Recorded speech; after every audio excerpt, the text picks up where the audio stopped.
तो बच्चों आज हम देखेंगे स्कैटरिंग ऑफ लाइट। उसमें जो फर्स्ट पॉइंट है वो है Tyndall effect. This effect was studied by the Tyndall, the scientist, and the name was given in the honor of that scientist is Tyndall effect. So when a beam of light strikes the minute particles of the Earth's atmosphere, suspended particles like dust and molecules of air, the path of beam become visible. And this effect we have seen. For example, अगर मैं आपको बताता हूँ जैसे कि बंद कमरे के अंदर चारों ओर से अगर रूम बंद है, लाइट नहीं है, और कहीं से कोई स्लीट में से या थोड़ी सी खिड़की अगर खुली रह गई है या कोई होल में से अगर लाइट एंटर हो रही है, then the path of visible the light will be visible. तो आपको वहाँ पर पूरा लाइट जो है उसका जो पाथ है वो विजिबल होगा। ये हमने 9th स्टैंडर्ड के अंदर ये टिंडाल इफेक्ट देखी ही हुई है। ठीक है, the same thing is here also. तो नेचर में भी ये किस तरह से होता है कि जो रेज सन रेज जो हैं वो एटमॉस्फेयर में एंटर होते हैं, तब एटमॉस्फेयर में भी ऐसे बहुत सारी डस्ट पार्टिकल्स प्रेजेंट हैं और उनसे ये रेज जो हैं वो स्ट्राइक होते हैं, टकराते हैं, and due to this the light is visible. So the phenomenon of scattering of light by the colloid particles give rise to the Tyndall effect. तो 9th में टिंडाल इफेक्ट जो है वो इस टॉपिक में देखा था, कॉलॉइड में। So it can be observed when sunlight passes through a canopy of dense forest. हाँ, जो डेंस फॉरेस्ट होता है तो उसमें जो ऊपर से सनलाइट जो ट्रीज़ के ऊपर गिरेगी, वहाँ से थोड़ी थोड़ी अगर जगह रह गई हैं तो उनमें से जब वो रेज़ नीचे ज़मीन की तरफ आते हैं तभी भी हमको वहाँ पर ऐसा टिंडाल इफेक्ट दिखाई देता है। So the colour of the scattered light depends on the size of the scattering particles. अब किस तरह का कलर होगा, क्योंकि हमारे पास जो विजिबल रेज हैं they are also made up from the 7 colours. जैसे हमने आगे देखा था, it is VIBGYOR, violet, indigo, blue, green, yellow, orange and red. तो उसी 7 रंगों में से हमारी ये लाइट बनी हुई है। अब वो जो 7 रंग हैं लाइट के, प्रकाश के, उनकी सबकी वेवलेंथ अलग अलग हैं। तो ये 7 रंग जो हैं उनकी वेवलेंथ अलग अलग हैं।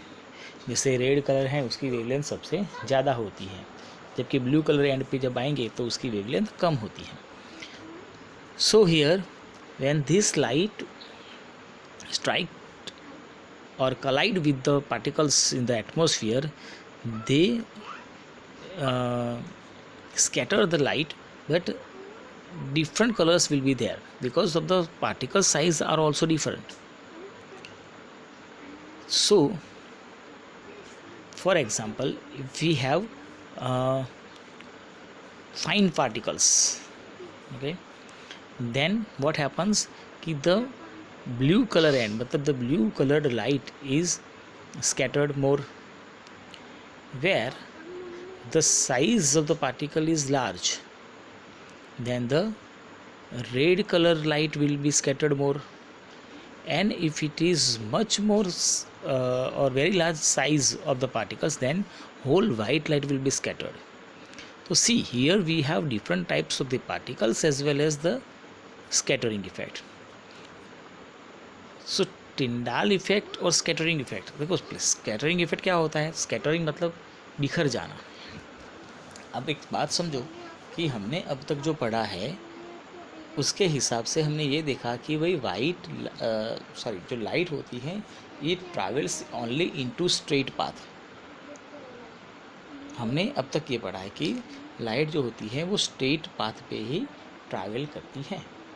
अगर ऐसा है तो आप देखेंगे कि आपके रूम के अंदर से अगर डायरेक्ट सनलाइट नहीं दिखता है, सन नहीं दिखता है, फिर भी आपके कमरे में, आपके रूम में, आपके ऑफिस में, आपके स्कूल में लाइट होती है। ऐसा ज़रूरी नहीं कि आपने बल्ब ऑन किया है, ट्यूबलाइट ऑन की है तो ही लाइट आएगी, नॉर्मली भी सनलाइट आती है। तो अब तक हमने देखा कि भाई light is travelling only into straight path, तो फिर वो आपके रूम में लाइट कैसे एंटर हुई होगी? आपके रूम में तो अंधेरा होना चाहिए था, because of the scattering effect. Scatter में होता क्या है कि जैसे आपके हाथ में कुछ मोती हैं, ठीक है, और अगर आप छोड़ देंगे ऊपर कुछ हाइट से, तो ऐसा ज़रूर नहीं है कि वो नीचे गिरने के बाद वो कोई एक डायरेक्शन में जाएंगे, दे विल बी स्कैटर्ड, वो चारों ओर बिखर जाएंगे। उसी तरह से लाइट का भी यही होता है। जब लाइट हमारे एटमॉस्फेयर में एंटर होती है तो वो बिखर जाती है। क्यों बिखरेगी? Because of the particles present into the atmosphere. So the sunlight, when the sunlight enters into the atmosphere, they strike or they collide or they scattered by the fine particles present into the atmosphere, and due to this, these rays of the sunlight जो हैं वो चारों ओर बिखर जाएंगे, scattered हो जाएगा, और वही स्कैटर्ड लाइट आपके कमरे में एंटर होती है।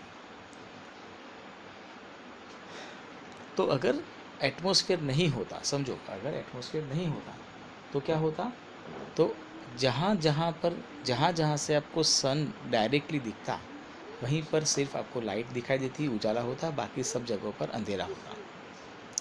जैसे आपने कहीं वो स्पेस का, मतलब कि स्पेस शटल क्या बोलते हैं उसको, अपन रॉकेट्स होते हैं, सैटेलाइट्स को जो लॉन्च करते हैं स्पेस शटल, अगर उसका कोई वीडियो देखा है तो आप देखेंगे कि जैसे ही वो एटमॉस्फेयर की, मतलब कुछ हाइट के ऊपर जाते हैं, एटमॉस्फेयर के बाहर जाते हैं, तो सब कुछ ब्लैक हो जाता है, क्योंकि वहाँ पर स्कैटरिंग इफेक्ट नहीं है, एटमॉस्फेयर नहीं है, तो आपको वहाँ पर लाइट नहीं दिखाई देगी। तो अगर अर्थ के ऊपर भी एटमॉस्फेयर नहीं होता तो यही हालत होती। So due to scattering, due to the particles, due to the collidation of the light with the particles, we are able to see the light from everywhere.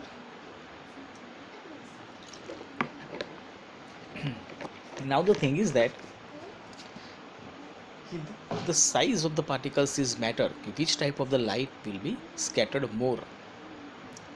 So here, as I told you, the fine particles, the मतलब कि बहुत छोटे छोटे particles जो हैं, it is more in atmosphere, that's why blue colour जो है उसका स्कैटरिंग ज़्यादा होता है, और लार्ज का उससे कम होता है, और वाइट का उससे भी कम।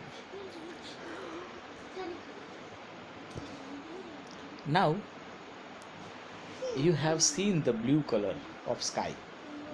एग्जैक्टली देखा जाए तो स्काई जैसा कुछ होता ही नहीं है, फिर भी हमें स्काई क्यों दिखाई देता है और ब्लू कलर का दिखाई देता है, कोई और कलर का नहीं होता है? तो उसका सिंपल सा रीज़न ये है कि when the sunlight entering into the atmosphere, the fine particles are present in the atmosphere is more, so the blue colour, मतलब कि जो वेवलेंथ जो फाइन पार्टिकल्स के साथ मैच होती है वो ब्लू कलर की वेवलेंथ होती है, उसका ज़्यादा स्कैटरिंग हो जाएगा। ज़्यादा स्कैटरिंग हो जाएगा तो मतलब कि चारों ओर ब्लू कलर ही फैल जाएगा, and due to this scattering effect we are able to see the blue colored sky. लेकिन रेड का बहुत कम होता है, इसीलिए आपको रेड कलर दूर से दिखाई देता है, जिसके हम आगे क्वेश्चन आएगा मैं तब बात करता हूँ। तो अभी ब्लू कलर हमें स्काई का क्यों दिखता है?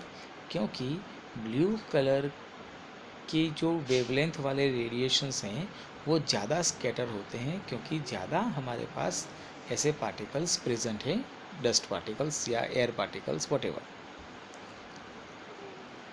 And the one thing is that कि why the clouds are appear white, because the size of water droplets is very large, hence scattered all wavelength of light almost equally.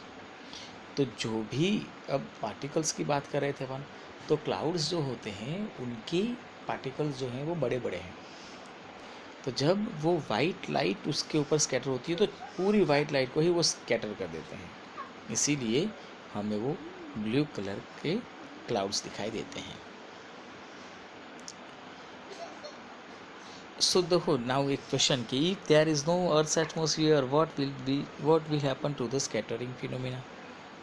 तो अगर अर्थ का atmosphere नहीं होता तो स्कैटरिंग होता नहीं, और हमें स्काई जैसा कुछ दिखता ही नहीं, सब कुछ डार्क होता है। जैसे रात को कैसा दिखता है आपको स्काई, ब्लू नहीं दिखता है, ब्लैक, उसी तरह का हमें स्काई भी दिखाई देता।